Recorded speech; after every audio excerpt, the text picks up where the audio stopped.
Welcome to Scripts and Giggles with Shoshanna. And it's Marnie. Is that it? Nothing else? Marni. Do you know what me on that clip from Love and Hip Hop where Scrappy's mum is like, she's a B-I-C-T-H and in that order. Oh, that's memorable. I'm so sorry. Memorable. She came with so much confidence. And she said B-I-C-T-H and in that order. Do you feel like at the point where she said and in that order she knew she spelled it wrong? No. I don't think she realised that she got it wrong. So because the cogs are turning as she's trying to spell it. So I was wondering if maybe she was like, oh fuck this, but like, you know what? I'm gonna double down anyway. Yeah, true. Because absolutely no way she thought the pause. Yeah. Is her trying to remember, is it CTH or TCH? I don't know what I'm saying. I think that's when she's like, you know what? I'm gonna lean into it in that order and said that. When she knew. Do you know why CTH actually does feel right? Because we think of school. Yeah.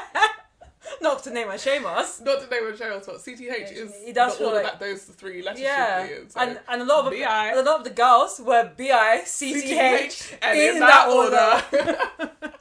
Oh God. Honestly, that woman is iconic. Great TV. And she's still there. Yeah. I can't. And Scrappy. Fighting with her son on TV. When Scrappy was like, I'll put my paws on you. I'll put my paws on you. I'm like, what? Erica, Scrappy's first wife, was the most beautiful woman I've ever seen in my entire life. Are they still together? No, he's got a new wife, Bambi. Oh yeah, Bambi. Come on now. I forgot about. They're not together anymore. Well, Bambi and yeah, I don't think they're together anymore. But I thought he got back together with Erica. He did, and then they broke up. Yeah. Okay. Oh, a mess. If you could be on any franchise, what franchise would you be in? It's gonna be Real Housewives of Atlanta. No, I was gonna say which Love and Hip Hop franchise would you be in? Atlanta. I'm sorry. I'd be in LA. No, actually, good weather. Yeah. But did it last Not long? New York. No, New York. No, forget New York. Oh, not me. I would not last. Actually, I was on New York pre-Cardi B. I would be on New York only in Cardi B's time, and then I'm leaving when she's leaving. Because I'm making it big. Yeah, like, no, actually, you know what? When Remy Kamar came, she came back. Came back, yeah. She helped. What was the other girl? The Latiega. The girl who's the woman who married Safari.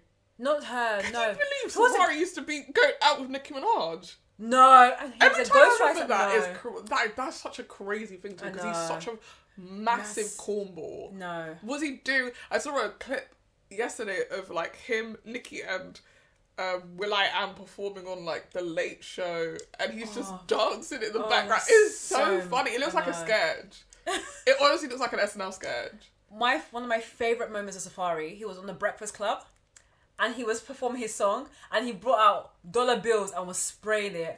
Charlamagne was catching that money like a lot of us do at Nigerian parties and putting it in his chest. I was like, yes. It was like, give me that, whatever the song was. And he was spraying money. I wish I can find the clip. I'll find it and I'll link it somewhere. Either on our YouTube or on our episode notes because it's iconic. My favourite Breakfast Club moment is they are interviewing Azealia Banks and one of them says, somebody said you make music for gay people. And she says, I do. And then they're dead silent. Because they thought they were going to get her. Her in, yeah. And it was just a really long pause and she's like, now what? I'm like, get them together. I really thought they were going to get her. And she said, you haven't got me. I do make music for gay people. Is that now what? They're a bit more open now, but they definitely had some interesting days. No, they really thought they got. The funniest thing, she's wearing glasses as well. I don't know why. She looks like she's just either on her way to work or has just come back. Yeah. And she's wearing very much business core outfit. You know what? She with her little bob. Yeah, she didn't live around the corner. So she's like, yeah. Now what? I came here for business. Don't mess with me, Breakfast Club. No, I love Azealia. 6 a.m. in the morning. You dragged me out of my Charlamagne house. thought, I'm going to clown that. She said clown who? When you do clownery, the clown comes back to bite. He can't be out. He's the big. I can't wait for the fall of that man. No, I think he's grown. I think person. he's grown. I don't mind Charlamagne. I think he has some messy days, But he learned that you can't be messy because look at Wendy Williams. Well, they cancelled her podcast before it even came out. I know. Oh my goodness. Also, the only thing I was going to say, the other really funny interview on The Breakfast Club was Soulja Boy. I've tried to reference it so many times on this pod and always messed up the line when he was like, Drake? And talking about his son.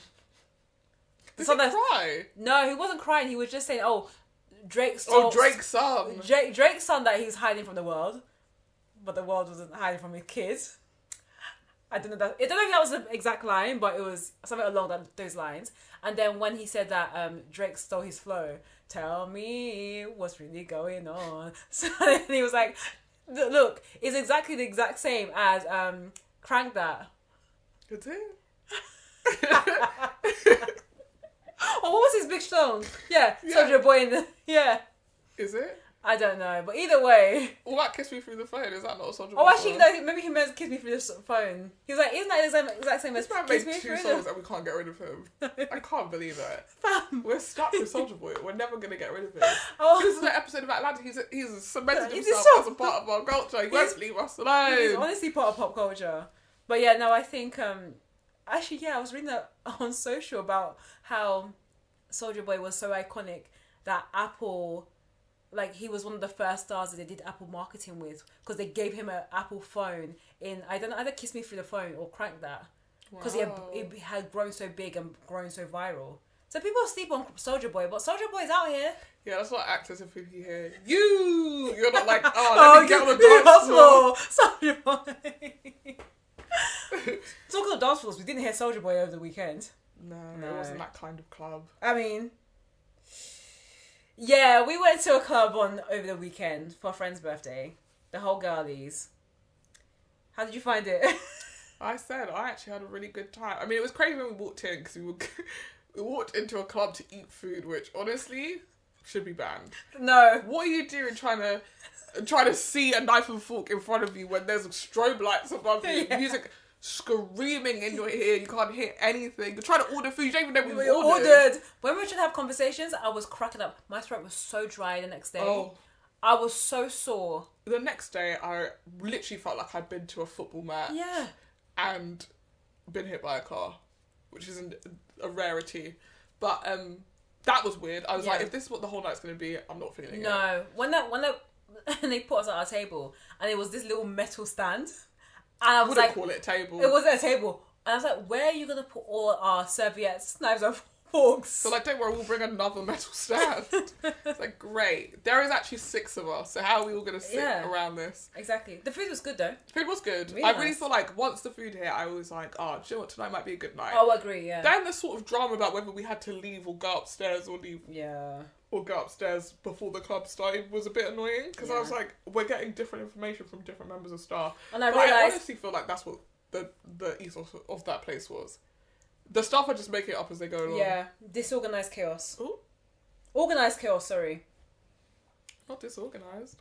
At times it was. But then when the music started... It was fun. Yeah, I really had a good time. Like, I don't know, my feelings towards clubbing is always like... that sort of nervous anxiety of like at some point somebody's gonna like come up and try and dance with you or grab you or talk to you and you're like, I didn't come here for this, I came here to hang out with my friends. And this was the first night where it didn't feel like there was like literally someone breathing down my neck being like, look at me, please notice me. Which is either a good or a bad thing. Like I'm sure one of our friends would be like, no, this is a bad thing, I wanted to talk to boys. Whereas for me, I was like, I didn't come here to talk to boys, and I never come here to talk to boys, and it is what it is. No, I found Sorry, boys. Yeah, I found it very refreshing. But one thing I noticed, and I said I was going to sit on the pod. So the club we went to, let's just say it's a predominantly black club with Afro beats. Didn't have much. Why did you say black with the hard B? Because I'm a hard B. Racist. No, it's a black club, okay? And I also want to make sure I'm enunciating, okay? But one of the things I noticed, and one of the things was interesting, because we definitely didn't get accosted when we were in the club. Yeah. Because all the black boys that were there. Yeah. Because they were young boys, I'll be honest. We're gay. No. That's what you're going to say. Every man in the club was gay. I think actually every man in that club, apart from one white guy, was black. Okay. And actually, well, no, female I side. feel like there was the ratio of women to men was to skew towards women. Yeah, which was ironic because the women, like when we were booking our tickets, the men were sold out. Yeah, because they must say we only want 4 men in the club. And 50 women. And so there was tons of women tickets. So I was like, oh, that means it's going to be a real sausage fest. Yeah, same. That's what I thought. Absolutely no way. And then on the women's side, there were loads of black women, which is always great to see. It's always beautiful. And there's also some white women and non-black women. And how would you describe other people of colour? People of colour. Other people of colour and black women. Yeah.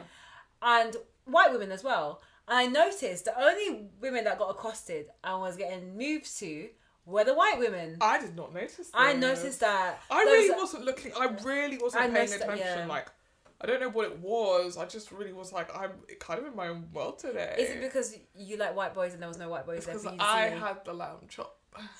And I said, the world is at my feet. I control it. I will things into existence. And if I decide that the world doesn't exist, it doesn't exist. So guess what? You're all extras in my play. That's how I was living my life. I think we need to put some context on the lamb chop. No, we don't. We should, because you can tell. No, people may think the lamb chop is some euphemism, and it's not. No, it's not. I literally had the lamb chop. Let's just say there was a plate of lamb chops. Let's just say in life there are people who share, and there are people who get what they want. There's a plate of 3 lamb chops and there's 6 girls. We were asking who. And I already told you on the podcast, I ain't doing this sharing shit anymore. No, I'm saying that. Did I say on the podcast from the last time? This is the same group when we were trying to cut up that one bout. I'm not doing it. And I saw it. I was so triggered when they dropped those 3 lamb chops. I said, nah, I'm not doing this again. Charge me extra for the lamb chop. What was making me laugh? We ran around the circle of who wants such lamb chops. I said, I can see this being an issue, so leave me out. And you discounted. No, it's because I was That's very coward behaviour. No, because did you want the lamb chop? I think after I tasted it, I'm okay. You can have the lamb chop. Because I was there eating the chicken bites and the suya and my goodness, I had all of those as well. My mouth was on fire. I had all of those as well. Mouth was and on I fire. enjoyed the lamb. The lamb was okay. Lamb is my favourite thing in the world. So I like lamb too, but really that one was not doing it. It felt like it needed the sauce. It hit It needed for me, sauce. hunty. I'm sure it did. But let's just say, That's because I had a whole lamb chop, not a little scraggly piece. I had a couple of dice bits. A little dice bit. Yeah. Ew. I know, but am I a child to be eating dice? For me, have my mum cut it up for me. Even the sight of it being cut up said, nah. What are we doing? We're in our 30s. Yeah, so I'm not having my food cut up for me. Let's just say that there was different approaches to the lamb chops. The 3 lamb chops for 6 girls. You had one who was like, I'm gonna take one whole lamb chop to myself, Marnie. Then you had another one who was like, one, name me by my name. I said 1, her name is Marnie. Yeah. And 2, we had another friend who was there chopping it out for everyone else. And so I saw there were these little diced bits of lamb. I had one. I realised I ain't missing much. And we move on. The fact of the matter is, if you see 3 juicy lamb chops come to the table and then you see someone hacking at that lamb chop into tiny pieces and you decide, oh, I'll wait for my tiny piece, that's on you. That's fine. I was not fussed. I said, I'm not talking about you, I'm saying in general. I said, I'm not about to end up with a small piece of lamb on my table again when I'm paying full price for this food. Yeah, I'm having the whole lamb chop because there's only 3 and dealer's choice. You get what you get. Yeah, it's not. No, there was no complaints. The place was. Yeah, did anyone take the lamb chop off me? No. No, because you was like, you were really grubby and was taking it to your mouth. I can't believe you took a whole lamb chop to yourself. What are you gonna do about it? Who said it? I wasn't that fussed. I mean, I was laughing at you. The friend of us who was chopping up the lamb, being like, "Hey, that's less lamb for us to chop up." Really?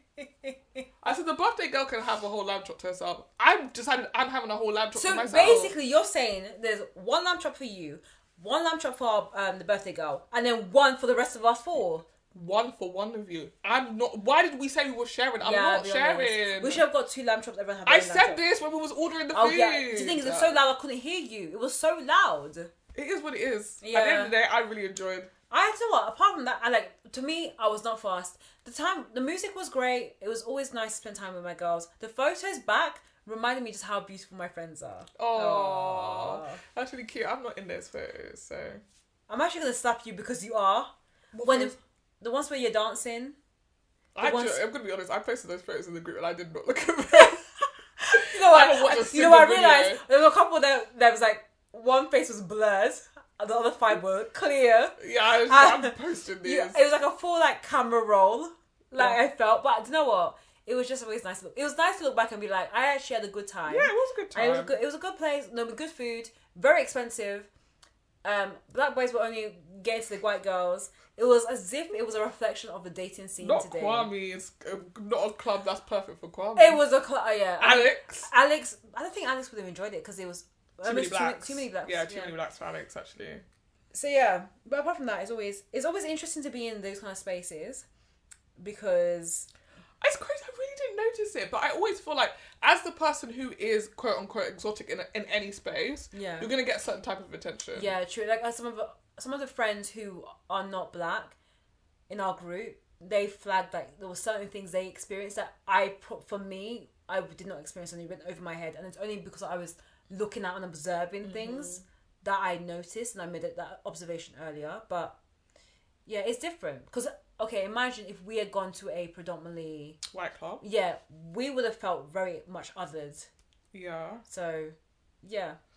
Yeah. I don't know how you fix this situation where it's like, I mean, one thing I do remember from the club, which is going to stay in my head forever because I just thought it was such a funny thing, was first of all, the staff had a rod rammed up their asses about the VIP sections. You can't even put your bag on the seat of the VIP section. What's the VIP? Oh yeah, oh my gosh. There was like literally like security. Not even security, staff members who shouldn't have been on the bar stood next to the chairs to make sure nobody touched any of the VIP section. Yeah. First of all, grow up. For real. They're not even here yet. They came so late anyway. Then when they came, why are these men standing on the chairs? Oh my gosh. The chairs that she wouldn't even the staff wouldn't even let us put our bags on. And these guys are standing, and I was so confused. They're just standing there, like looking. Yeah, the vibe in the VIP dead. But the thing that stood out to me was, so the men stood up on the chairs, right? And they've pulled in these girls who are definitely like, they come to clubs to be pulled into VIP sections and drink from the balls or whatever. So there's a girl who's like dancing in this VIP section. I realised the reason why the boys was on the chairs was there actually wasn't space between that stupid table and their seat for them to even stand. So they're on the seats, right? This girl's like dancing, like trying to grind on this guy, but he stood up on the chair. So her bum is only connected with the seat of this thing. And he's just standing behind her with his hand on her head. Resting on her head like she's a doorstep. How did I miss that? I was looking at him and I said, what is happening? What is the mess? I left my house for a man to put his hands on my head like I'm an armrest. What are you talking about? Let me go to my house. Oh my god. I was just staring at I just kept glancing back at them because I was like, is this why I couldn't put my bag down? Is this what love looks like? Is this what love looks like? You imagine that's his wife. Oh my god. Not even to mention, at the end of the night, me and one of our friends were outside before the rest of you guys. Yeah. And there was this girl. And she was like, oh, were you in the club? We're like, yeah, we're in the club. And she was like, yeah, I was in the club. My feet hurt and I'm wearing my Crocs. When I tell you this girl did not look like she'd been in a club. She was just wearing a t-shirt and leggings. Oh my gosh. And Crocs. I think I may have seen her. Is that when it came out? Yeah. She was like, oh, I came to club by myself and I'm just waiting to see where the afters are. She wanted to get to after party. We were like, what? Oh, like, how did you do it? She's like, yeah, you just go to the club, innit? And then, like, you just see where people are going for after parties. You go with them. I was like, but imagine having the, like, balls to go to a club by yourself. Like, it's really weird. I don't know, yeah. I mean, there's some places that I will happily go by myself, even though it's, like, it can feel a bit awkward. Going to a club by myself? I'm not about it. I know. I've seen people on TikToks do it, like, solo girls, like, going out to clubs and seeing, like, the people you meet. And I'm like... I don't want to meet those people. No. That's not how I No offence. But, she's like, yeah, I'm going to go afters. We're talking to her. We're booking our Ubers. At some point, bear in mind, we're across the road from the club. We're not even near the club anymore. Yeah. Somebody comes out of the club. They talk for, I want to say, 2 seconds.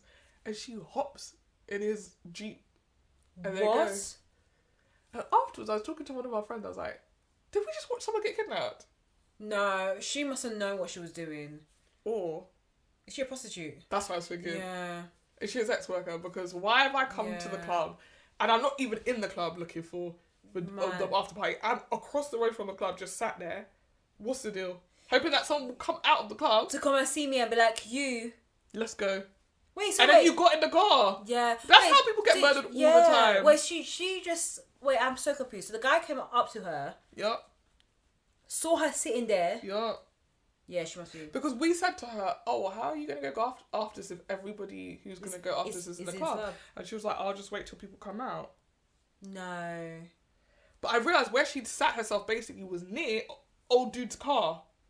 So for him to come to get in his car in the first place, he would have to pass her. Yeah, but that being said, the guy may have walked past and seen the girl, but how are you been like, you see the girl and be like, let me have a conversation with you?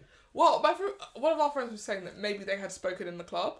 Maybe, but... But you've left. Yeah. So how would he even know, let me go outside and speak to you? You don't have a phone. They would know there was no texting, there was no calling. I don't know. This it's something a bit fishy. Yeah, for sure. I was like, maybe she's like, do you know how that story about how Cardi B used to like go get guys to come to hotel rooms and she robbed them? Yeah, maybe. Because I was like, this isn't even a prostitute outfit. No, but sometimes they may not be like as obvious. Maybe. What's it called? Not assuming. I really wish I had got that girl's Instagram or number or something, because I'm so curious about the way she lives her life. Actually, you know what? Her Instagram would be pure. She was 25. Too young to be making silly mistakes. Or too old to be making silly mistakes. Literally too old. If my sister was telling me that she went to a club and got in a car with a stranger. Someone's getting slapped. And my sister is 24 years old. If she told me, yeah, so then afterwards I went to the club by myself, and then I left the club, and I waited, and I got in his Jeep. We have to be responsible girls. You have to be responsible girls. Unless your plan was to go and murder that man, in which case I support your work. No! Because if he's dumb enough to... Because if you think about it, it's vice versa. That's true, you let the stranger in your car. You've let a stranger in your car, and you've gone home with a stranger. Whatever happens now. Yeah, it's just wild. Somebody's getting robbed. Period. Oh, well, apart from that, the club was an interesting experience. I did flag that the DJ was a mess. He couldn't let one song breathe. This is a PSA to all DJs. Like, Come on. honestly, people like the songs. Yeah. Just play the songs. Play the songs. Literally, put on that Spotify playlist and enjoy yourself. Put on No Letting Go, no... Just that. Yeah, beat. done. No one's going to cry. No one's going to beg. And I don't think he was even taking requests. No. He also had like GIRLie. That's why I don't understand. There's a lot of people. A lot of people in that DJ booth. Yeah. Like, I'm gonna be so honest. It's not like this club was like the club. No, it was not. Like that, you would be like, yeah, I'm in the booth at this club with the DJ. DJ, this guy, like DJ who? Popping bottles of Grey Goose, like please. No, I mean, don't get me wrong. They were really trying to see they were popping bottles. Oh, but the fire, the way I was like, way that the fire hazard in this place, and these girls with their wigs and weaves, and everyone has to be careful. Someone could have caught fire. Everybody has to be careful with that. But you know what I just remembered? What? Bought Prosecco was £60. The amount of money that's in that club. My sister was like, why did you guys not query it? And she's actually right. She's 100% right. I feel like it's because I was just like, we have to get out of here. Like, let's just pay it, because if we had worked it out and it had come to, I think, higher, yeah, to be fair, if it had come to £100 each, maybe I would have been like, let's query it. Yeah. But like 50. Yeah, I mean, we ate, but that means it was wild. For the one bottle to be 60, yeah, something's not right. And also, it's not like it was Moet. No, it was, I'm telling you, it was Little Brand Prosecco. Yeah, for £60. That's why I'm like, it's so overpriced. And I'm sorry, some of these venues, some of these predominantly black venues are kind of overpriced. Stop mentioning blacks all the time. I'm not mentioning blacks. But whites, okay, some of these, and also white clubs as well, you'll be ordering some shots and you realise, wow. 50 quid. Fam. 2 shots. What? Do you know who I'm going to also name and shame in that? Soho House. Oh yeah, 100%. Soho House, sorry. Again, on a predominantly white establishment, drag them. Nuts. It's nuts. How can I be getting a single shot, not even a double? It's come to £10.50. Oh, you've got to be kidding me. Let me out of this. Yeah. Sorry, Soho House is a scam. I'm saying it here. And if I never make it into Soho House, I never make it into Soho House. I think it's a scam, because all the times I've been there, it's not been up to the standard that people are paying to be here. I mean, when we went to Shorty Church, it was okay, but... Not. I mean, that means that I could have gone to a club, but... Actually, do you know what? The bar is oversubscribed in Shoreditch House. The food, the drinks are, overpriced. There's one room to dance in. Yeah, that's and it's so tiny and packed and sweaty. No. The food? Mediocre. It's alright. It's not like... Ban Soho House! No. I mean... Someone needs to create a rival Soho House. I know. That means that I have stayed in a Soho House hotel. Very nice. Well, I can't wait to go to the farmhouse, personally. Yeah, the farmhouse would be great. Yeah. But anyway. Yeah. That is a lot of preamble. Should we get into pop culture news? Let's do it. Pop culture news. Dun, dun. What are we doing? Come on, just change the song up. I know. Yeah, but it's not going to go with the tone. Okay, fine. Let's do the old traditional song. Down, down, down, down, down. Do you feel better? Yeah, I do. Okay, so quite a lot of things happening in pop culture. Did we just start with Love is Blind? We reviewed last week. A couple more episodes have come through. They're really dragging this because... Let us out. Let us but out. that being said, I'm actually weirdly enjoying the season. A lot of things have happened that I feel like are predicted. Yeah, true. Well, we're still Jackie and Marshall mostly. Yeah. That roller coaster went in the bin. You were very accurate with like, she will be a villain in this. From when he was like, we're gonna have breakfast. Yeah. And then at the end, he was like, "Oh, wash the dishes," and she was like, "Oh, sick." Didn't even offer. Yeah. She doesn't like him. She doesn't. She got the ick from him, and I'm telling you. It was from the first day. From the first day, when she realised he's a nice boy, I think he's a nice guy. I feel like, she was maybe titillated by I'm pissed off because that dude tried to meet you and said he was going to leave and stuff, and her crying. She liked the drama. I'm telling you, there are people out there who like drama. I was talking to one of our friends about this, that like, there are just some people who you always talk to, and they're in some kind of drama with a man, and it's like, at some point you are perpetuating this situation. And Jackie strikes me as a person who, you're friends with her and she's telling you about how her man did this and her man did that, and you're like, why don't you leave him? And she's like, oh, you don't understand, he's got a really good heart. And the fact of the matter is, she likes the chaos of it. Oh my. Or at least the chaos is what she's used to. Yeah. And so she doesn't know what you would do in a relationship where you were just nice to each other. When a guy is just being nice, considerate, loving, generous, that is scary. But I still stand by the fact that Marshall is an extreme version of that thing as well. Yeah. Like, that constant... They're fixing. What I don't understand ever is when the person is giving you nothing and you still are like, but I love you. Yeah. I see something in you. Like, be fucking for real. Yeah. What are you seeing? Because I'm not even being nice to you at this point. I think for him, it's a status thing. He doesn't want to be out of the process or the journey and be like, I failed. Because for him, he probably sees this as a failure. Perfect honest, it's probably a blessing, but he's seen this as a failure that I've not been able to get to even the altar. I mean, the project flopped. The project flops. He's there trying on suits, and she's like meeting Nick. My God. Josh, sorry. Not Nick, sorry. That was so awful. Yeah, that was bad. Like, this is where I'm like, and then the way she's conducted herself means that Marshall comes out as, you have to like him. Yeah. Because you should have had that conversation with him before you met with the guy. For it to be the wedding, day we're picking our outfits for the wedding, and I'm hearing that you haven't turned up, cut to you meeting Josh, who, by the way, is a fucking loser. Oh, a mess. If you were leaving me for someone who was good, fair enough. You're leaving me for someone who's like, oh yeah, I proper like you, innit? And like, I just feel like me and you vibe better. Like, I'm a real man and all this stuff. And she's like, yeah. I was like, oh. Oh, come on. And then when There's no hope. No. And then when she broke up with Marshall, I'll be honest, I've probably heard one of the more truer things on reality TV. When she was like, maybe I'm crazy. Maybe I need help. Maybe I should have gone to therapy. I said, it's as if she'd heard our review last week. So many people who apply. Basically, what the shows who, like Love is Blind and all of those like reality TV shows for Netflix, what they should do is like, all the people they don't pick, they should just immediately refer to therapy. Yeah. You've got this far. you need therapy. You shouldn't be here. You should absolutely 100% not be here. Because the fact when she said, oh, maybe I'm not even in love, maybe I won't be with Josh, I was like, so you dragged Marshall, and now he does look like a good guy. You dragged Marshall down this whole process to say, I don't want this.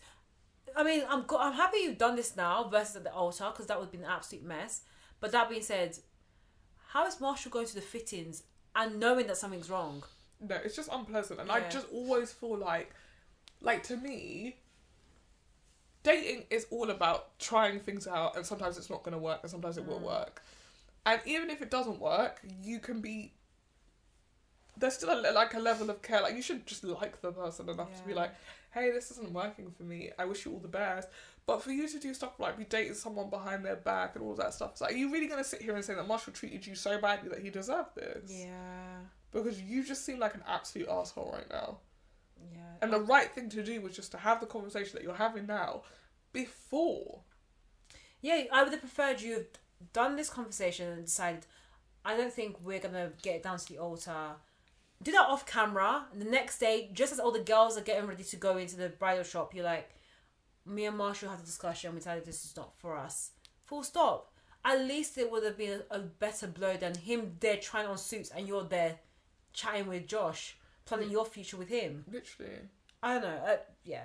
And now, the week before, she had put out a statement about how you know, her dad was... during that period of time when they were filming, her dad was suffering from cancer and getting treatment. And I still pray for her family because it's a really tough time. But in the same breath, it's not an excuse. It's not, and she was on the wrong show. It was the wrong stage of her life to be doing something like this. It still isn't an excuse. So your dad has cancer, and that is stressful. Why do you have to be horrible to people? Because we're not going to sit here and say every single person who gets stressed is mean to someone. Yeah. It's still a choice that you're making.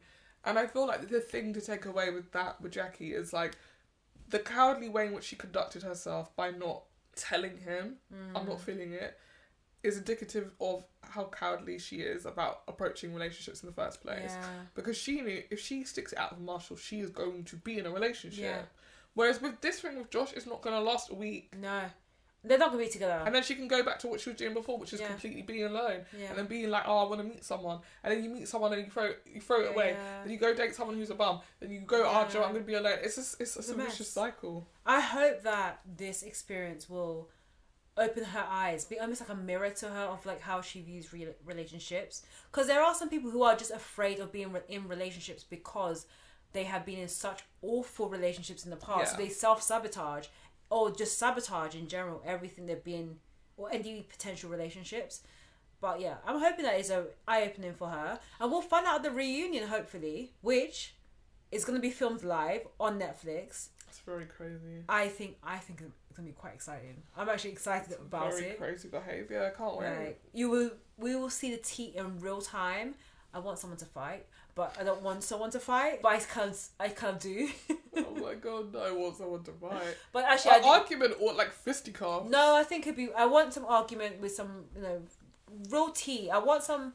Actually, perfectly honest, the Real Housewives, they don't even do live reunions, and if they did, I don't think the reads will hit.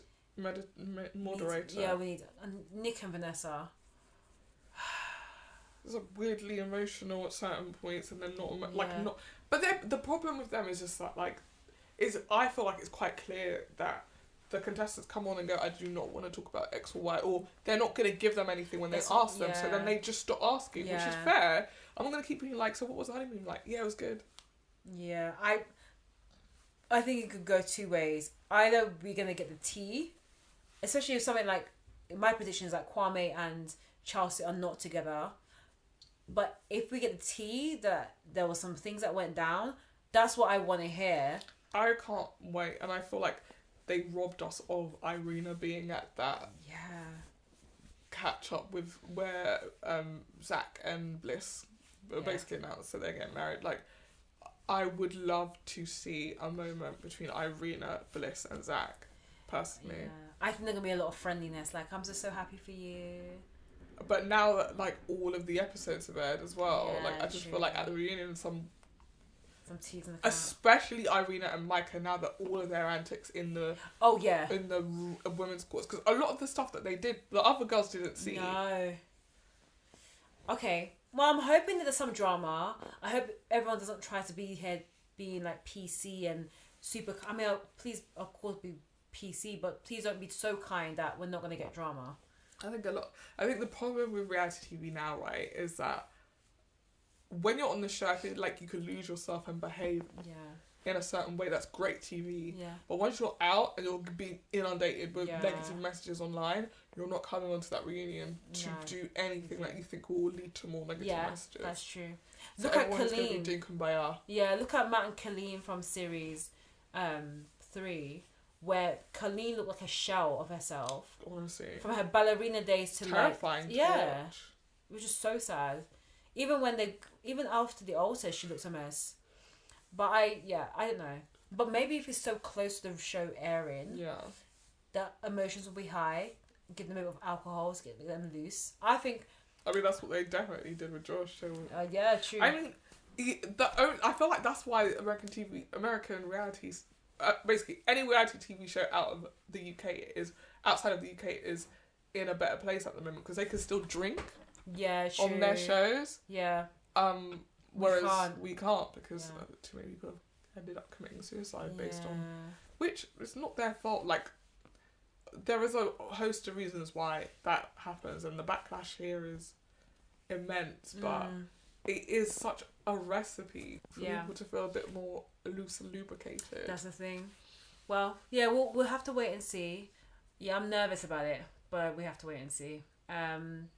And yeah, I think my predictions still stand. We were right on at least with one, because Jacqueline and Marshall are not together at all, and we said a resounding never. Yeah, we didn't see it from their parents. So, and then Kwame's still Kwame, but other things in pop culture. So Quinta Brunson was on SNL over the weekend, which was very exciting to watch. Very happy for her rise on what she's been doing. Did you take a watch? I did not. I go through weird phases with SNL where I'll watch every skit that they've had for the past 6 months. Yeah.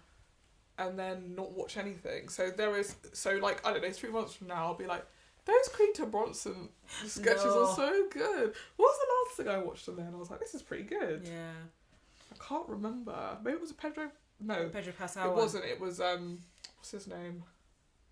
Jason Sudeikis, who used to be on SNL. Oh, There's a sketch where Kenan Thompson plays a chat show host where he sings the theme tune of the show in the middle of the show. It's just kind of chaotic, but in it, Jason Sudeikis does the Running Man in a tracksuit. That's his whole thing. I feel like I need to watch this. They did the sketch and he came back for it.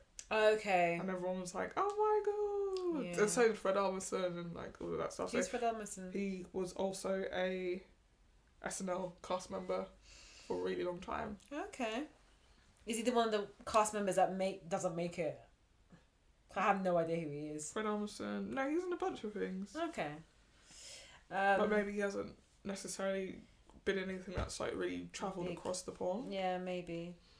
And we need to watch the show that Jason Sudeikis is in, and I've forgotten just... Ted Lasso, I actually started watching it. Ted Lasso, yeah. I actually started watching it. Maybe we'll review it. I'm up to date.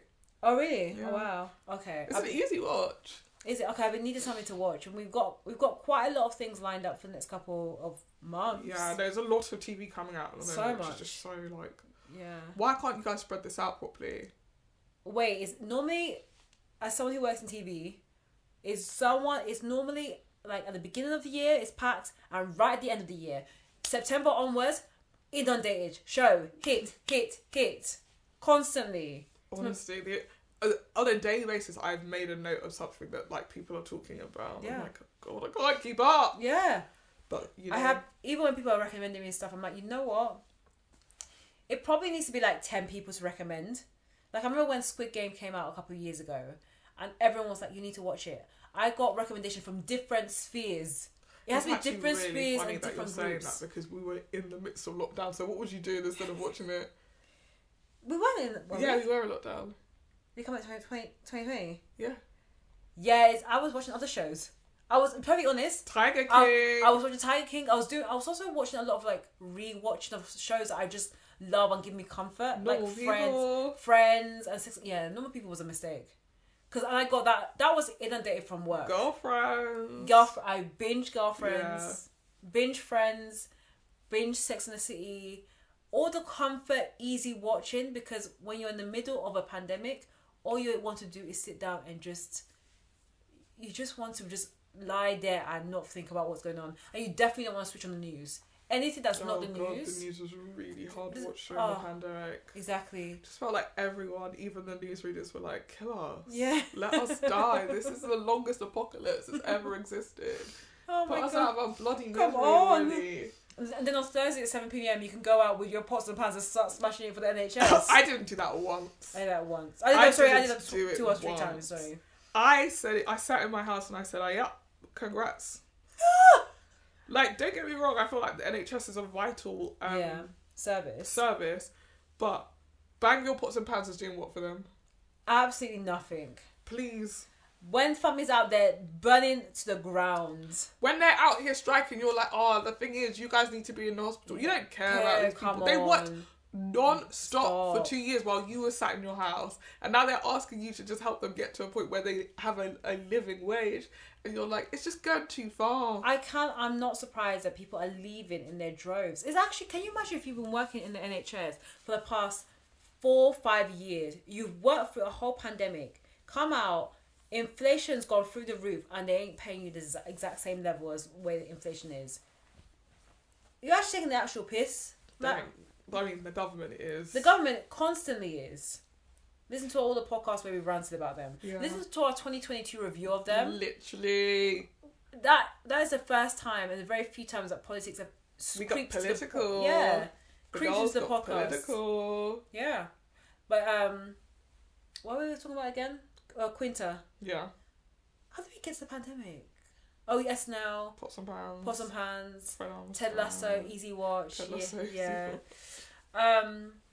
So yeah, I've only watched one skit that I felt like really spoke to me. Yeah. It's called Bridesmaids Cult, and it's basically, as with anything, is a Netflix mockumentary or documentary in a mockumentary style for Netflix, as the Bridesmaid Cult, and basically it's really just exposing how hard it can be for bridesmaids being bridesmaids, and like poor things. This is I mean, it's not a first world problem. It is. You're like, oh my goodness, I have to like buy these ugly dresses that I would never wear, or I have to like do all these hen parties in Nashville. It was very American and it's very funny as well.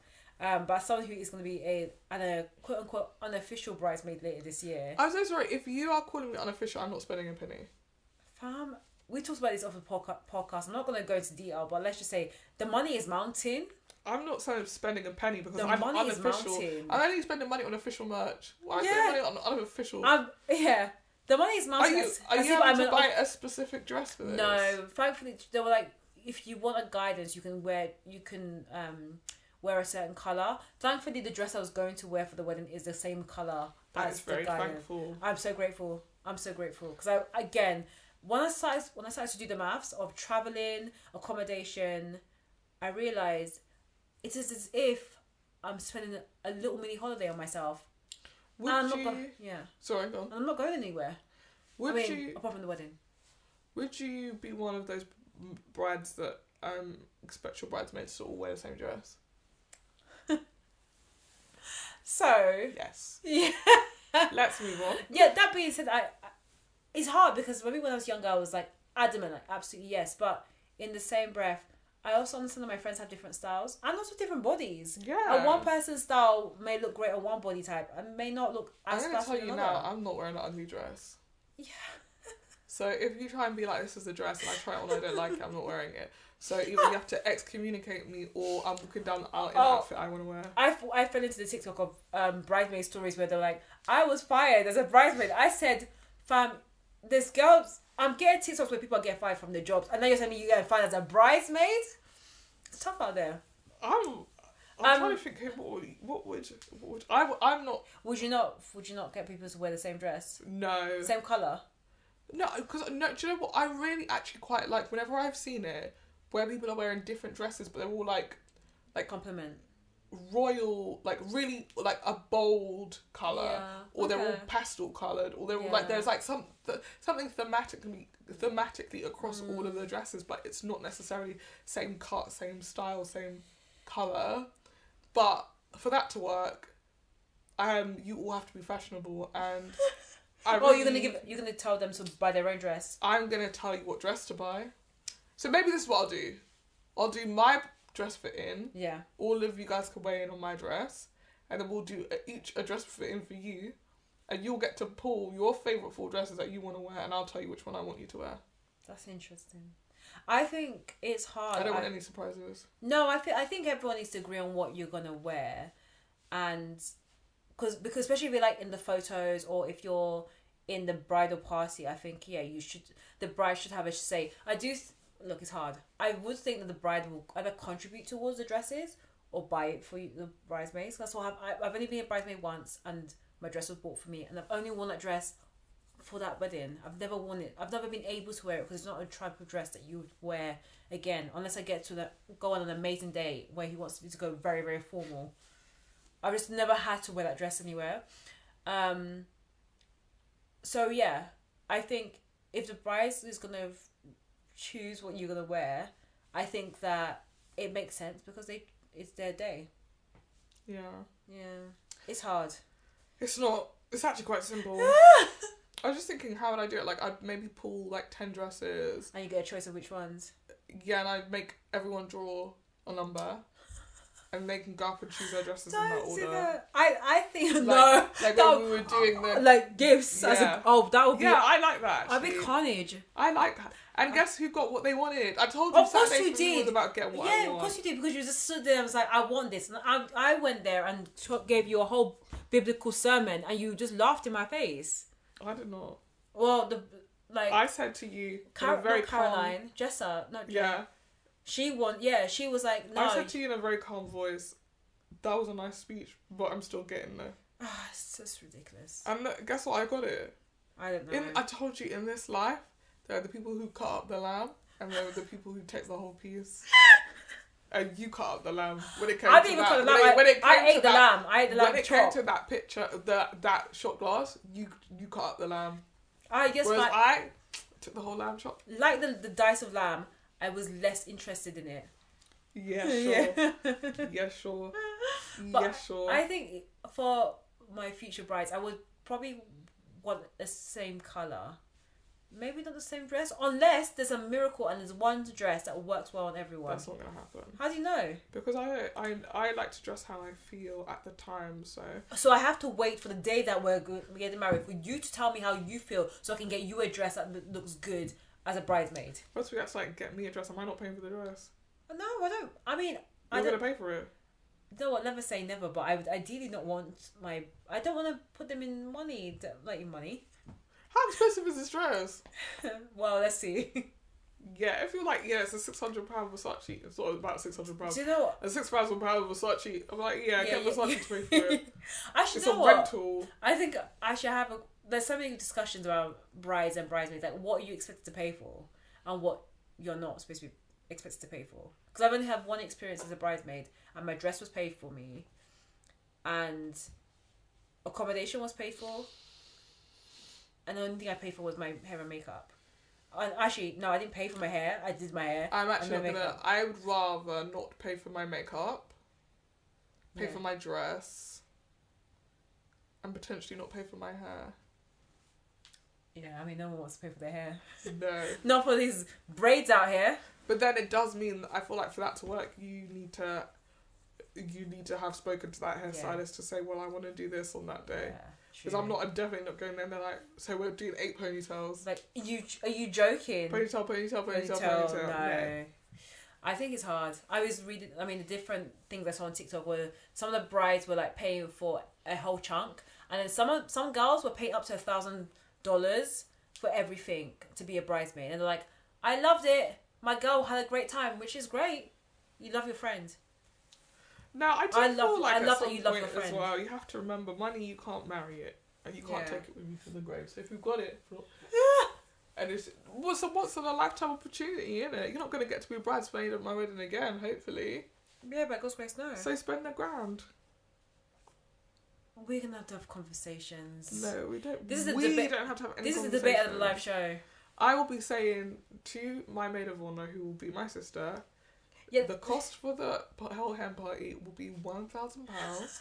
It's your job to corral them into paying, and she'll figure it out. I think hen party, you're gonna end up spending some money. As I said, as the unofficial bridesmaid, I feel like I'm paying as if I was an official bridesmaid. I'm not paying a penny. If you turn around to me and said you can be in the second tier bridal party, I'm not paying a single penny towards that, and I'm also not coming. About second tier bridal party. Oh, I'm calling a bomb threat on that place. I'm actually Let's see if the done. wedding even goes ahead. I'm done. No, it's About hard. second tier, unofficial. To be honest, I prefer not to be in the party. I just prefer to be a Yeah, guest. then let me go. Exactly. Yeah. I'm not trying to be Yeah. an unofficial anything. Either I'm a bridesmaid or I'm not. What are you talking about? Yeah. Listen, I'm a person who deals in the binary. Yes or no when it comes to this. Not potential. I will make sure this wedding does not go ahead. No, we will. I will make sure this wedding We'll does bet not the go wedding- ahead. the Conduct wedding- yourself properly and with decorum. What? No, I think it's one of those things. I kind of understand the unofficial aspect because you don't want to have too many bridesmaids, No. but you want them to be part of your I don't your get it. celebration. It doesn't make sense. I was coming to the wedding either way. Yeah, it's true. It sounds like you don't want to pay for me, so I should pay for myself, and I'm not doing that. I'm not doing that. Sorry. Anyway, let us know your thoughts. Drop it in the If you've comments been a on YouTube. bridezilla before, delete the pod. If you've been a bride or a bridesmaid or a future bride Delete the pod or a future bridesmaid, you may not realise you will be. Let us know what you think. and delete the pod. I do love my friend very much for even asking me to be part of her wedding. I just didn't realise the expectation. And maybe it's because it's been such a long time since I've been a bridesmaid. To be honest, Or don't unofficial bridesmaid. ask me to be in the bridal party if I'm not maid of honour. Because I'm So going what? to cause discontent and ill will in this group until the current maid of honour is removed from their post and I become maid of honour. I will turn this into Succession. When one of our friends got married, and one of our girly friends got married, I really enjoyed it, and I realised I probably spent like a bit of money. I did not enjoy the pressure of trying to put that thing together. Yeah, it was. Yeah, so I felt like you led a lot of it. I'm sorry. Yeah, I'm a hard worker. I wasn't in the what can I country. say? And I'm an organizer. I'm a planner. I'm a thinker. Yeah, it was a lot of People pressure. come to me. I'm a leader. People are drawn to me as a I leader. grabbed the lamb chop. I grabbed the lamb chop. I did. I grabbed the lamb chop by the bone. Literally, I did. And I ate it like I was a drumstick. I was John what? Drumstick. Drumstick indeed. A drumstick. But yeah, I mean, yeah, it was pressure to put the hen together. It also felt like it went from us having a good amount of time to suddenly being like, we have 1 week and we haven't got anything. Like that felt really chaotic. But honestly, it is what it is. And like I will say, the smaller the group who are planning, the better. 100%. Because you don't want 5 people weighing in with their opinions on anything, on everything. Yeah. Because you will not get anything done. Yeah. That would be my life system going forward. So I would just say, Keep it small. I'm a maid of honour. They will plan the thing. And you can give them suggestions and advice. Yeah. That's But true. what I don't want is that person to then be like, the group has decided. The group hasn't decided anything. The group will do what the group is told. That is what the group is for. I'm done. There are people who eat the drumstick and there are people who eat... To dice it up and eat it. Would you ever elope? Yeah. Well, I already want a destination wedding. Have we not talked about We this? talked about it. Yeah. No, I don't know if you're talking about the pod that you want a destination wedding. Yeah, I want a destination wedding. I mean, I do agree. I like the idea that if it's further away, less people will come. Mine, I don't think is necessarily far away, but I also just think less people will come. Yeah, that's what I mean. It's like a great deterrent. Yeah, it's like I've got to pack a bag, I've got to fly to this place, You're I'm gonna going to stay for at least a weekend. Less stragglers. Yeah. Yeah. Less uninvited plus ones. But I do think all the people that turn up are going to be like, I'm going to get shit-faced from now until Yeah. I get back on that flight. Like, this is party. And Centric. that's what I want my. To be fair, I do want my wedding to feel like a party. It's like a festival. Oh my gosh. I'm not looking forward to Gonna be it. giving everyone starters and MDMA. You come in like, what's this pill that you're giving me? It's the starter. The I'm main actually course finished. is heroin. And the irony is your husband will be like so chill and so calm. The complete opposite. He was like, oh, I actually want the church wedding. As if my husband will be like, yeah, you're right. This was a really good idea for us to go and do this wedding abroad. Thank you for making me spend all of the money that I've earned this year on this wedding. And I'll say, you're welcome, baby. Baby, you're welcome. I'm so done. You love me. I'm so done. Yeah. But yeah, that was it. We talked about the Bridesmaid Cult. Take a watch of the skit. Oh. No, you calling Quinta a scare? If you know what skit means, I didn't mean that. Take a watch of the sketch. The sketch on SNL. And yeah, that was. I'm looking forward to seeing the rest of it. And we've been scripts again. Yeah, we're for Shoshanna. Should we get on to the review of the week? Let's get on to it.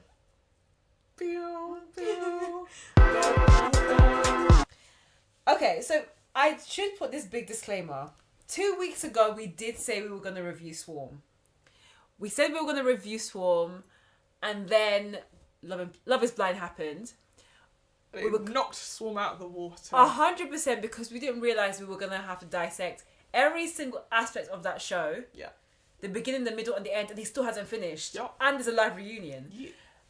So as a result, we had to move Swarm a week later, basically. And yeah, we're going to review it today. Do you feel like the disclaimer was worth it? Yeah, because I realised we didn't make any disclaimer in last week's episode. And I feel like the lads and the ladles and everyone should know. All right, ladles. All right. All right, ladles. So Swarm. Swarm is a show by Janine, Nabers and Donald Glover. Yeah. Janine was a staff writer on Atlanta. Donald Glover wrote and created and starred and directed a couple of episodes of Atlanta. Owned the hosting. And it is a show that has been pitched, at least, in the trades and in trailers as a series that looks at stan culture through the lens of a fan of a fictional artist called Niger, whose love of said musician drives them to do very questionable deeds. That's the premise. Yeah. But in actuality, that first episode poses a completely different premise. Yeah, different idea, different show. Which is that our main character, Drea, Yeah. she is living with her best friend. Yeah. They sort of work at this t-shirt kiosk in the mall. Yeah. Her best friend, Marissa, has plans to become a makeup artist and maybe one day paint the face of Niger, who they both love a lot. But Dre really loves her.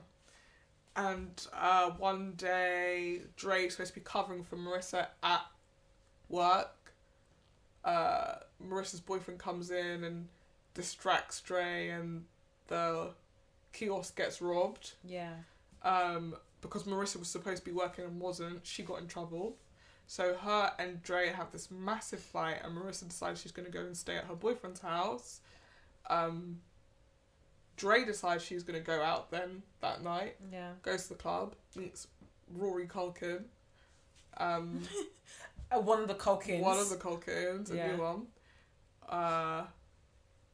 Before this, they established that Dre is a virgin. Yeah. And I guess this night goes home with Rory Culkin and has sex with him. Yeah.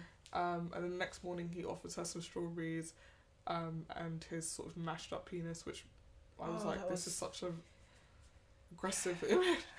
I'll be honest, there's quite a few shows that I've seen deformed penises in some way. Whether that is Sex Life. Actually, that wasn't even deformed, it was just like there. Or was it in You as well? We never saw mashed up penis. Not mashed up penis, but was like, did we see... We I feel like we saw a single dick. I I feel like I saw a bit of penis in another show. Just a bit of it. Just a bit. I don't know what. Definitely Sex Life. I think it may have been another show as well. I was watching something recently where the guys... Like the penis just came out of his trousers. No. But I don't know what show was he that? No, what show was that? I think it was Sex Life, sorry. Which makes sense. Yeah, I mean, the first episode of Sex Life, he's in the shower, he goes in the gym, showers, and the dude comes out and he has like a massive dick, which is definitely a prosthetic. Yeah. 100%. Anyway, so when Dre wakes up from her night out and is eating the strawberries, she realises she's had a bunch of missed calls and texts from Marissa. Marissa's boyfriend has cheated on her. Yeah. And she's come back to their flat and she desperately wants to speak to Dre and apologise for turning her back on her. So Dre goes home, and when she gets home, Marissa has committed suicide. Dre doesn't pay rent in the flat that they share, so when Marissa dies, she's essentially evicted. Yeah. She tries to go to the funeral, but Marissa's parents don't let her in. Yeah. Dre is completely broken by this death, and then decides she's going to go to Marissa's boyfriend's house to ask him why he didn't come to the funeral. And they have a conversation where he explains like he felt really bad, they had a fight that night. He's not being completely honest, at least, because that's not Marissa's version, isn't they had a little fight. Her version is that he was cheating on her. Yeah. At one point he turns his back on Dre and she beats him over the head with like a vase. Yeah. Kills him and then eats a cherry pie. And is how the story begins in episode 1. Yeah. I would say Marissa's boyfriend is played by Damson Idris. Yep. Marissa is played by Chloe Bailey. Mm-hmm. And our lead, Drea, is played by Dominic Fishback. I would say the opener is probably what got people talking the most, because it is a very explicit sex scene between Chloe Bailey and Damson Idris, where he's doing her from behind. Oh. I don't know how else to say it in a politically correct way. He's penetrating her. I don't think I want to say that either. From the back. But that is crazy. Doggy style. Yeah, it's created a lot of stir, because everyone's like, Chloe Bailey, what are you doing? You know, you're supposed to be like Disney in terms of your image, like coming off the back of like Chloe and Hailey and her band that she had with her sister, and the fact that you feel so over sexualized. Is it Hailey or Hallie? Oh, it's Hallie. Yeah, I think it's Hallie. Yeah, and that's why they cause a lot of stir. Her name was Hailey Bailey.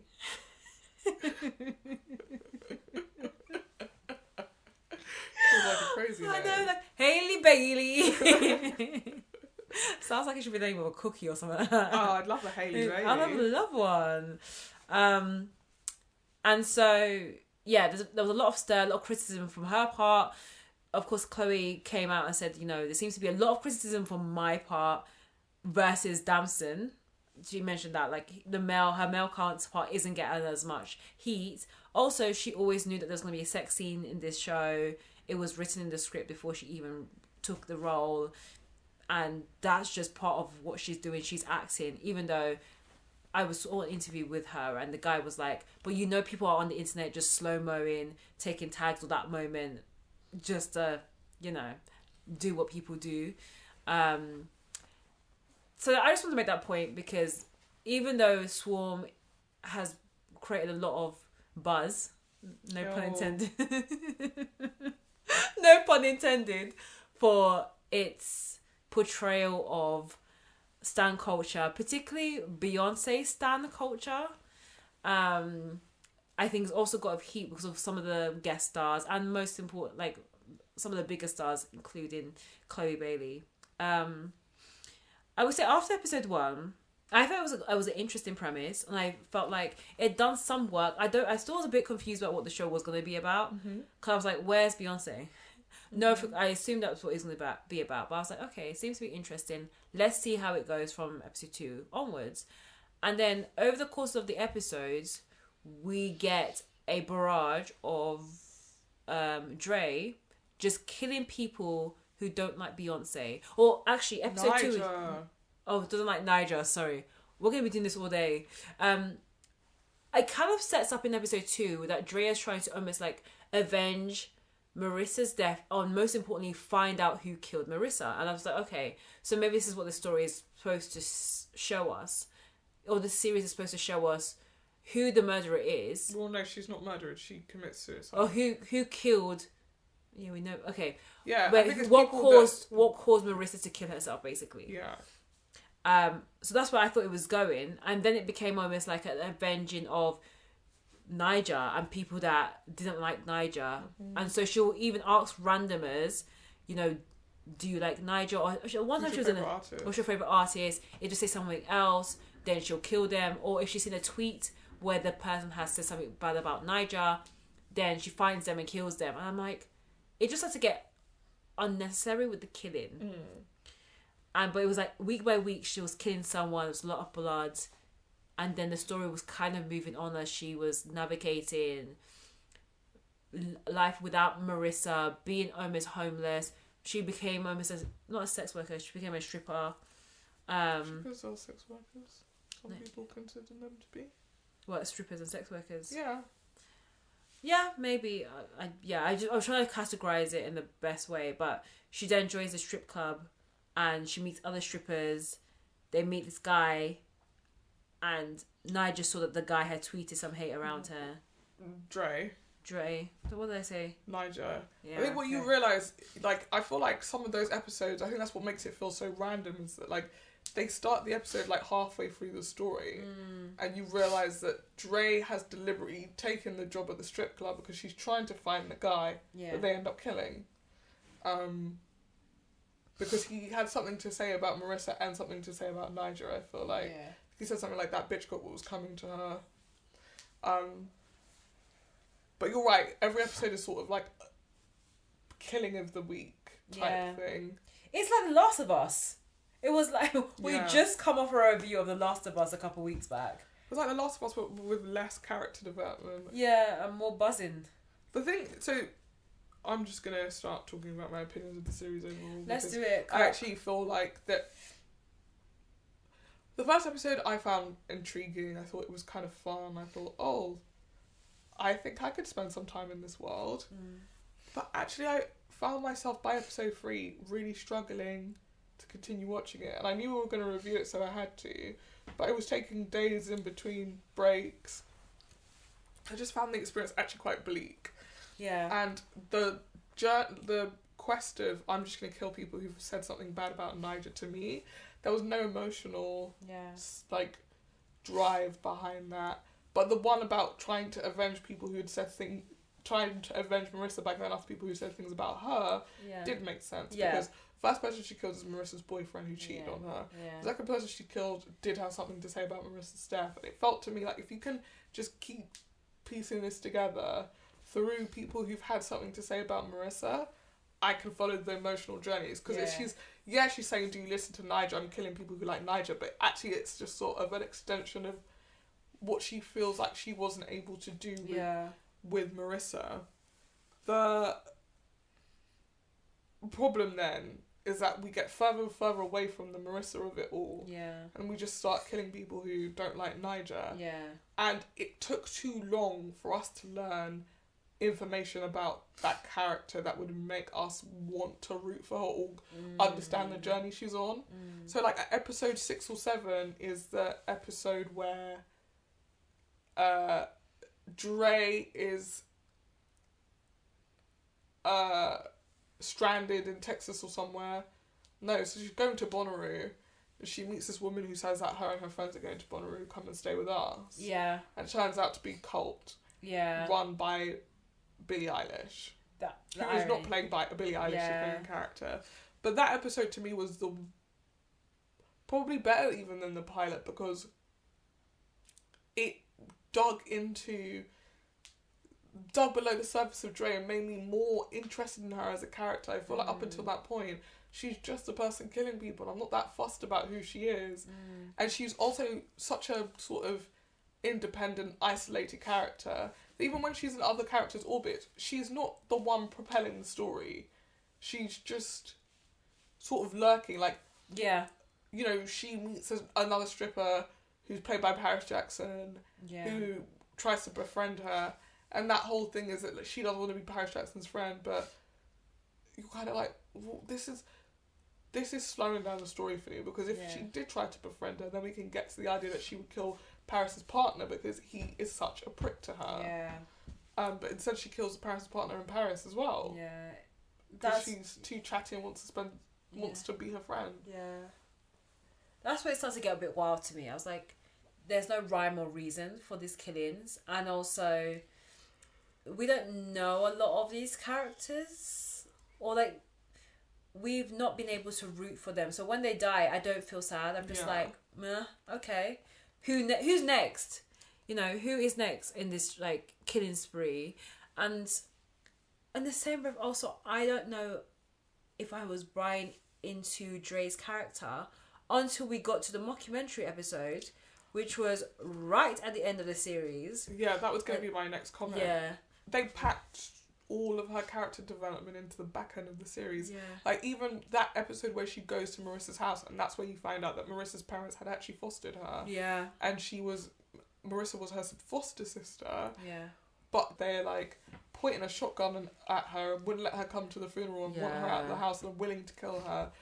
Like, that stuff is interesting to me. Yeah. That tells you about a character, but why is it episode 7 or 8 that we're hearing about this? It's just weirdly packed, really weirdly structured to me, to think that people will sit through a show for 4, 5, 6 episodes and having no clue what is going on with their main character, and then be like, oh, it's alright, you told us in the mockumentary in episode 7 or episode 8. Yeah, and that's, for me, of course, when I watched the mockumentary, it harkened back to Atlanta, which we reviewed. Make sure you give a listen. They just did a mockumentary. They did, but the thing is, I loved that mockumentary episode. It's one of my favourite from that season.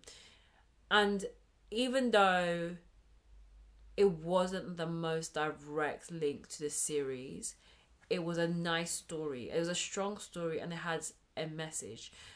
This one in Swarm was fundamental because it gave us so many different links. Like you said, it fits some of the puzzle pieces that we needed for the puzzle of this series. And it also was moments that was funny and moments that made you think. So I really loved the episode, but I agree. I don't know why it took so long to get there. I don't know why so much was hidden. Like, why couldn't we have known that Marissa and Dre were sisters? Because, you know, ideally we can root for why she's so gung-ho into supporting and really like avenging her now foster sister's death. And I think maybe a lot of the novelty of the show was put in there to try and kind of sustain us until we got to the real hard stuff, like, you know, what the relationship was, and, you know, Dre's ultimate obsession with Niger. But I think the whole idea of like lifting Beyonce Stan's culture story with the beehive and with, you know, even the reference of who bit Beyonce, which I think that was very fun. And, you know, the show gives a reference to who they think it was, Sanaa Lathan. But I feel a lot of that novelty just replaced what could have been a really potential horror title that will get people talking. And how it was positioned in the trailer was giving me Get Out vibes, and I hate to say it, and I know we shouldn't be saying it, but it was giving me Get Out vibes, and that's why I was so excited to take a watch and see what Donald Glover, who is known for these, he was not known for these type of shows, but he's known to be a pair of safe hands. But I wouldn't call him a pair of safe hands at all. Like, I feel like his hands are quite chaotic. Yeah, but were you entertained by the 3rd season of Atlanta? Like, not that one. You can't not trust that that it's... I feel like what we were saying even when we reviewed Atlanta is that it can be hit or miss. And I feel like my big controversial take about this series is it should have been a film. 100%. And failing that, it should have been an episode of Atlanta. Potentially, yeah. That's it. I do not think there was enough story to sustain 9 episodes. I think there were way too many episodes. Yeah. Those episodes in the middle, I couldn't tell you what happened. No, I forgot. I mean, it was just killings. killings and deaths. It to me wasn't even particularly funny. No, I didn't see Swarm as a comedy. I didn't find it funny. Yeah. I struggled with. I think all the character stuff happening in the back end just made me think. Any good TV show cannot expect people to go 5 or 6 episodes without where they're like, what is the deal with the main character? Yeah. But you have to deliver that information as soon as you can because the mystery is great for the first 2 episodes. If it's not delivered by episode 3, done. You've lost me. Yeah. And that's what happened with this. It's like, I'm watching this because I have to, but I am no longer interested in the journey of this show because I still don't know who the main character is. Yeah. And I don't mean like, what is her name? I mean, who is she as a person? What does she want? It's not clear. Like, they really, really minimised her to, like, what she wants is to meet Niger. Yeah. It's like, okay, but then make the show about this person who's willing to do whatever it takes to meet Niger, and not have her sister die. Have her go on this journey where she meets a guy who happens to be a record exec who can get tickets to here, but he won't give her the tickets, so she accidentally kills him. And she realises, hold on a second, I can kill my way to Niger. Like, there are really simple fixes to make this a better TV prospect. Yeah. But the way it stood now, I just think it would have been better as a film, because all I noticed episode to episode was how many glaring plot holes and questions I had. And like, the mockumentary tries to answer this, which is like, well, she's a black serial killer killing other black people. No one's going to investigate that. And I'm like, yeah, that's kind of true. Yeah. But also, it's like, you're leaving evidence places. Like, it was a bit sloppy. Everything was a bit sloppy. The thing that was really mad to me was like, okay, I hear what you're saying, but she ran over and killed Billie Eilish, who was a white woman. How has she got away with that? No. And bear in mind, Billie Eilish knew her real name. Yeah. Knew what she had been doing to this point. Yeah. So did the other girlies in the house. There's absolutely no way someone didn't call the police and go, the person who did it was Dre, this is her license plate, this is who she is. And somehow she's still got time to be driving around. And I read this interesting theory that like episode 9, the final episode, isn't real. Yes, I mean... So the real final episode of the series is that mockumentary. No, the real final episode of the series is before the mockumentary. Because the mockumentary is where they comment on the fact that Donald Glover's making the show. What's the show before the mockumentary? Is that when, at the end, her parents... She runs away from them. Yeah, she's not looking down the street. That's where the quote-unquote TV series ends. Yeah. Then we get the mockumentary, which says, oh, the TV series based on a real story. And then you get that final episode where she apparently climbs on stage and meets Niger. And Niger, like, brings her to the back of her car and wants to hug her. Yeah, and take care of her. I mean, that looked like a dream sequence, if any. Yeah, but earlier in that episode, the thing I thought was also interesting was that, like, at this point, Dre's living as a man. Yeah. And I feel like there's a hint that she's supposed to be queer when she's watching her friend getting her back blown out, and you know how much she loves her friend. Oh, I thought in episode 1, you mean? Yeah. I thought it's because she like dampened interest. I thought that, and then actually, the takeaway I felt like at the end of the episode was that like she's staring at him fucking her friend. Because she's considering what he has and what he's got that she wants so badly. Do you remember later on when they're talking, she's like, I don't even know what you see in him. And she says, oh, you always say that about all of my partners. It's like, the argument they have kind of highlights this idea that Dre is kind of obsessed and or in love with Marissa. Yeah. But anyway, by the end of the series, Dre is living, quote unquote, as a dude. Well, she's cut her hair off. That's it, really. And she's dressing like a guy, but she's not. It's not like she's identifying as trans or anything. No. Anyway, meets a woman, dates her for like 6-7 months, whatever. Meets her family. Yeah. Oh, over that because it's their anniversary. Yeah, true. When they first meet, she asks her, "Do you like Niger?" And she says no. And you think, oh, she's either going to kill her right now, or this will be the end of that. And instead, she doesn't kill her, and it's not the end of it. They end up dating for their anniversary. Dre then buys them Niger tickets. Oh, be for real. When I saw that, I was like, this girl is an absolute joke. And of course she's obsessed with Nigel, but it's absolutely a joke. It's just really weird. Yeah. Her partner then is quite cruel to her about it. Being like, you're so stupid, we haven't paid the rent in 2 months. I had to ask my parents for money and you've gone and got Nigel tickets. So then Dre kills her. Yeah. And what I wanted was there to be something more complex here, because all those other people she's had no like real relationship towards. Yeah, whereas this one's like, it should have been more difficult for her, I think, to kill her. Yeah. But it seems the same either way. Yeah. And even after she kills her, she buries her and then rushes to the goes to the concert or tries to get the tickets and then kills a guy at a Scouts. That's what, the killing was so convenient. Yeah. Like, oh, perfect, I found the perfect person to kill, and I'm going to be able to kill them in a way that nobody will trace it back to me or find my body until I've gone on to... Like, do you know what I mean? I was just like... The stakes were high. The stakes they were trying to create was that it's supposed to be very high. Like, is Drea smart or dumb? Who is she? I thought she was a bit dumb. No, but who is she? What is she supposed to be? Is what I'm saying. That's why I couldn't work out. That one was not clear at all, But I really liked that Billie Eilish episode, and I think Dominique. You could definitely see how talented Dominique was in that episode, and equally Billie Eilish. Like I really bought that these were two troubled people sat across each other, one trying to manipulate the other, the other still, like I bought. I was in it in that episode. That was Billie Eilish's acting debut. I think she's got some great talent ahead. I mean, if I'll be honest, I was a bit bummed to see when I googled Swarm, all the news was about Billie Eilish, and I was like, you have this incredible black cast around you, and all they're talking about is Billie Eilish and her guest starring. I'm not gonna deny she was incredible, and it's worth the column inches and the talk, but I don't want to take away from like Drea and her role. Chloe Bailey maybe not so much.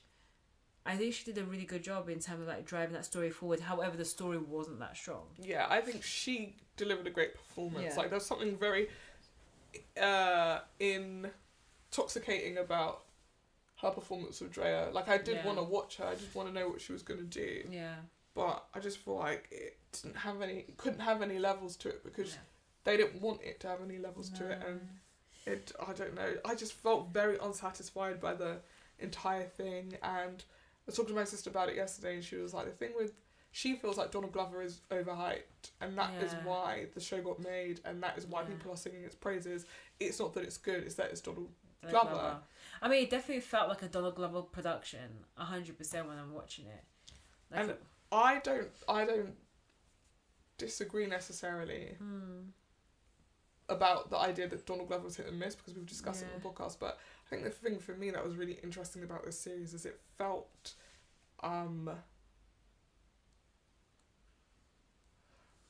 weird to me, because it strikes me that I think they actually say this, it was Janine Nabers' idea. And obviously you've got platforms, so you go, why don't I come on as an exec, help you shape this, but this is your show. Instead, he co-writes every single episode with her, or he's like credited as a writer on every single episode. He directs most of them.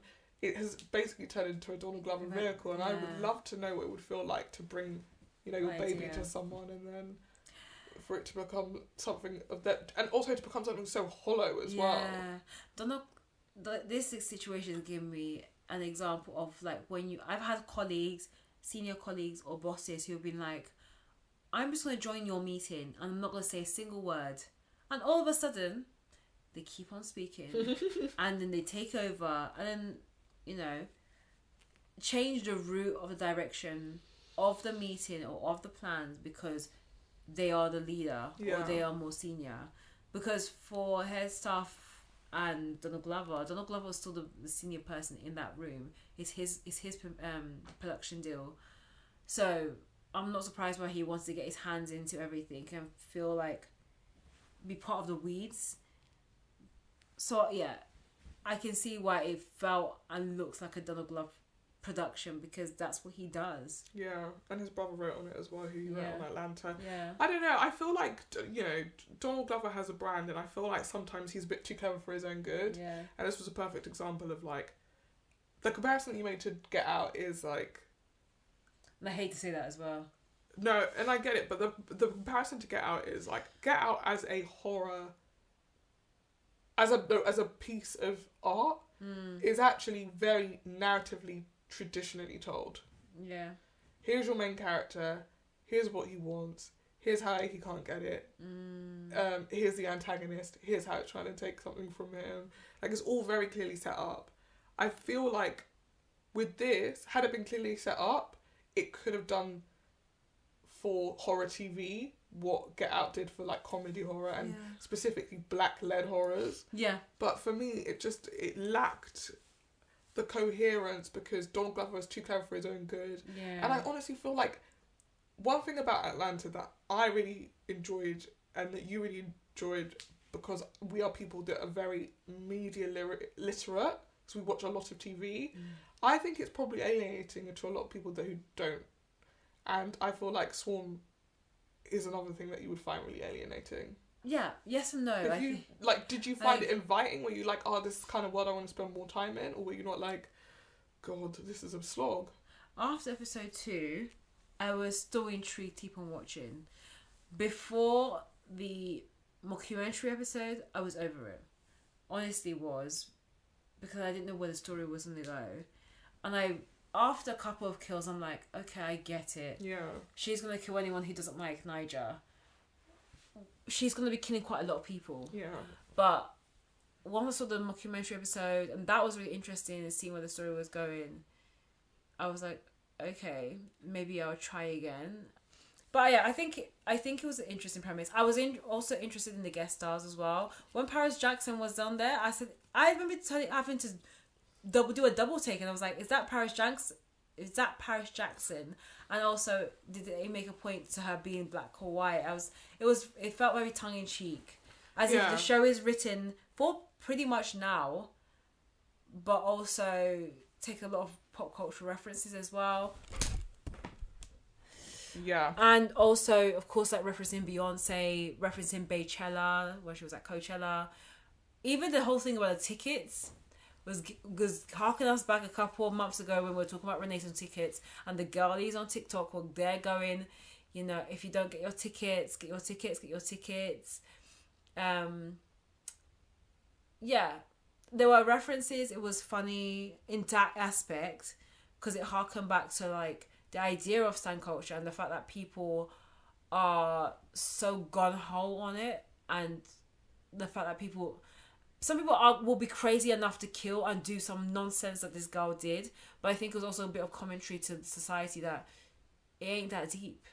And some of the people out here are really standing behind their stands so much that they will end up in compromising positions because of it. Yeah, I would say my last point is I feel like it muddled that for me, because in presenting Drea as this deeply troubled person, it kind of went, oh, people who are massive fans of artists are just kind of unhinged anyway, and they were always going to be unhinged, and it's not the artist's fault they're unhinged. They're unhinged and they do unhinged stuff, and it's like, right, okay, I don't know if that is the definitive point on stan culture that you think it is, but go off, Queen. Yeah. But yeah, I don't know, it was interesting. I wonder what Beyonce said about the show. We will never know. When Donald Glover went to Club Renaissance with that that Timberland boot, I'll never forget it. The Timberland boot, the open sandal, and the leotard, the open unitard, open shirt, the open leotard, and Fan was looking like he was the best dressed. I wonder if he had a conversation with Beyonce and said, "Look, I'm creating this show called Swarm. It's about your Bay hair." Oh, they must have had a conversation with her before they even started working on that show. Because they had a disclaimer at the beginning of the episode saying this is not a work of fiction, all depictions are intentional. So yeah, he must have spoken to her. But I felt like that was a disclaimer based on the mockumentary. But it was on every episode. Yes, because every episode was then supposed to be, this is a very contrived version of that real story. Yeah. That's what I mean, that I was a little bit too clever for its own good, because you only realise that if you go away. Like, I don't want to have to think about something that actually wasn't that complex to watch. No. Anyway, It wasn't. What are you voting? What are you saying about it if you had to vote? If I had to rate it here, I would give it a 2.5. Same. The story was Actually, I'm less than that really? too. 1.5. Story was average, but I liked that it referenced pop culture. And again, with the reference with like Beyonce and the comparisons with Niger. I'm giving it. And and the fact that, you know, it's refreshing every now and again to see some black horror on TV. The cast was very interesting, young, up and coming, or some of them established. Like Dominique is quite established in her roles, but you have someone like a Billie Eilish who basically stole the show. Chloe Bailey, please speak to your team about what projects you should be choosing. But I think there was a potential, and it was a potential to be great, but it ended up being quite average, and hence that's why I'm giving it 2.5. I'm giving it a 2. I was going to give it a 1.5, but I'm giving it a 2 because 1.5? I just didn't care for it. And actually, I feel like because I'm such a massive fan of Donald Glover, it was even more of a disappointment to me. But I'm giving it a 2 because I think the Niger music really did sound like Beyonce music. So I'll give him props on the soundtrack, because you know he had a hand in it. You can hear him on it. So. I can hear Childish Gambino in it. Like yeah. And so props to him. Props to Childish Gambino for the work that he did on this. Yeah. What are we watching next week? So we are going to be watching Unprisoned, which is on Disney Plus. Horrible title. I hate it. It sounds like a yeah. It sounds like crime thriller. Not even a crime thriller. It sounds like one of those documentaries on Channel 5 about people that have been released or released themselves from prison. Or like some sort of erotic thriller, Unprisoned, about a woman who just come out of a bad relationship and now she's like having sex with every man. Yeah. So yeah, that's coming out, or it's currently on Disney Plus, also from Hulu. It stars Kerry Washington. In a comedy. In a comedy. Yeah. I've already watched it. I went ahead and started watching it. So I've got thoughts. How many laughs did you have? We can talk about that on the pod.